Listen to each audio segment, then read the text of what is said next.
Hello guys, welcome back to our channel. It's me Siri. మీ అందరు ఎలా ఉన్నారండి? నేనైతే చాలా అంటే చాలా బాగున్నాను.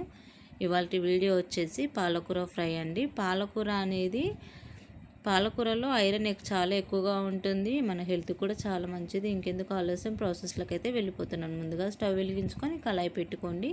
కళాయిలో 2 టేబుల్ స్పూన్ ఆయిల్ వేసుకొని, ఆయిల్ బాగా హీట్ అయ్యాక తాలింపు గింజలు వేసుకొని, తాలింపు గింజలు అనేది కలర్ చేంజ్ అయ్యే వారికి ఫ్రై చేసుకోండి. తాలింపు గింజలు బాగా చిట్పట్లాడేటప్పుడు 1 మీడియం సైజ్ ఆనియన్, 2 పచ్చిమిర్చిని అయితే నిలువుగా కట్ చేసుకొని వేసుకొని బాగా ఫ్రై చేసుకోండి. ఇప్పుడు అందులోనే ఒక రెమ్మ కరివేపాకును కూడా వేసుకొని ఫ్రై చేసుకోండి. అలాగే కొంచెం అంతా పసుపు, అలాగే 1 టేబుల్ స్పూన్ సాల్ట్ని కూడా యాడ్ చేసుకోండి. మనము ఈ ఫ్రైలో ఏంటంటే ఆనియన్స్ త్వరగా ఫ్రై అవ్వాలంటే పసుపు, సాల్ట్ని కూడా వేసుకున్నారంటే త్వరగా ఫ్రై అయిపోతాయి.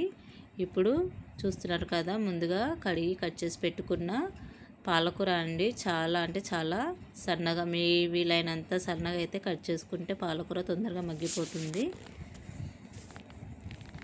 నేనైతే తాలింపులో పాలకూరని అయితే వేసేసుకున్నాను. పాలకూర అనేది ఎక్కువగా ఉంది కదా, సో అందుకని నేనైతే కలపకుండా అలానే మూత పెట్టి మగ్గనిస్తున్నాను. కొంచెం బాగా మగ్గిపోయి దగ్గర పడుతుంది కదా, అప్పుడు కలుపుకోవడానికి కొంచెం మనకి ఈజీగా ఉంటుంది. చూస్తున్నారు కదా, ఇప్పుడు పాలకూరని అయితే తాలింపుకి బాగా పట్టేలాగా కలుపుకోండి.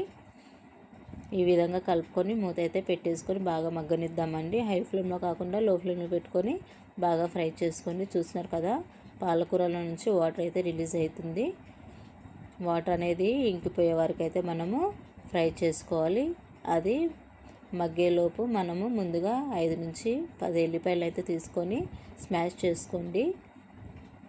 చూస్తున్నారు కదా, మధ్య మధ్యలో అలా కలుపుతూ ఉండండి, లేకపోతే అడుగంటుతుంది. సో అందుకని మూత అయితే పెట్టుకొని మగ్గనియండి.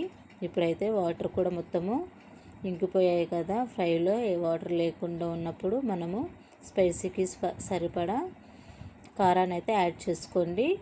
మీరు ఎంత తినగలుగుతారో అంత అయితే వేసుకొని అయితే 3 టేబుల్ స్పూన్స్ కారాన్ని అయితే యాడ్ చేసుకున్నాను.